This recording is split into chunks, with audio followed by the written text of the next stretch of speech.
పట్నంలోని చంద్రగిరి విలాస్లో శుక్రవారం వినాయక నిమజ్జన వేడుకలను ఘనంగా నిర్వహించారు. సందర్భంగా చంద్రగిరి విలాస్ అధ్యక్షులు వేముల సాయికుమార్ మాట్లాడుతూ ప్రతి సంవత్సరం తమ కాలనీలో ఘనంగా వినాయక చవితి వేడుకలు నిర్వహిస్తున్నామన్నారు. కార్యక్రమంలో కాలనీ ప్రధాన కార్యదర్శి రావుల శ్రీనివాస్, కోశాధికారి చేవూరి వెంకటేశం, ఉపాధ్యక్షులు గుర్రం శంకర్, కోడూరు విజయ్ కుమార్, గోషిక యాదగిరి, రవీందర్, కాలనీ మాజీ అధ్యక్షులు ఐసమల్ల సత్యనారాయణ, జిల్లేపల్లి వెంకటేశ్వర్లు, పొన్నం సతీష్, కంబంపాటి సత్తయ్య, బోలంపల్లి శ్రీనివాస్ తదితరులు పాల్గొన్నారు.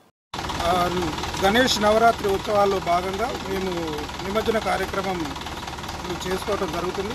అంటే 27వ తారీఖు చతుర్థి సందర్భంగా గణేష్ను ప్రతిష్టాపన చేసుకొని 9 రోజులు నవరాత్రి ఉత్సవాలు జరుపుకున్నాం. అందులో భాగంగా ఒకరోజు కుంకుమ పూజ, ఒకరోజు మేము అన్నదాన కార్యక్రమం చేసుకున్నాం.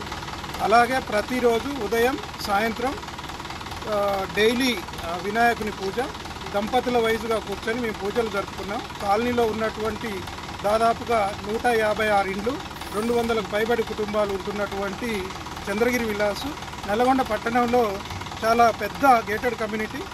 ఇక్కడ ప్రతి సంవత్సరం అంటే మేము కాలనీ కట్టుకుని దాదాపు 13 ఏళ్ళ పైగా అయింది.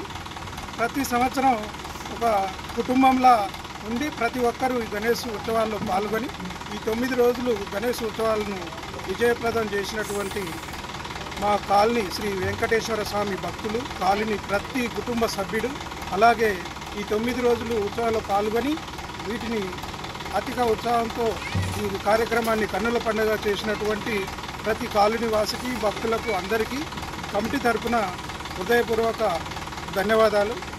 అలాగే ఇలాంటి ఉత్సవాలను మరెన్నో జరుపుకొని మున్ముందు అందరికీ ఆదర్శంగా నిలవాలని అందరినీ ఈ సందర్భంగా కోరుతున్నాను. దీనికి విచ్చేసినటువంటి పెద్దలు మరియు పత్రికా విలేకరులు, అలాగే కాలనీవాసులందరికీ ఈ చంద్రగిరి విలాస్ తరపున మేము ధన్యవాదాలు తెలుపుతున్నాం.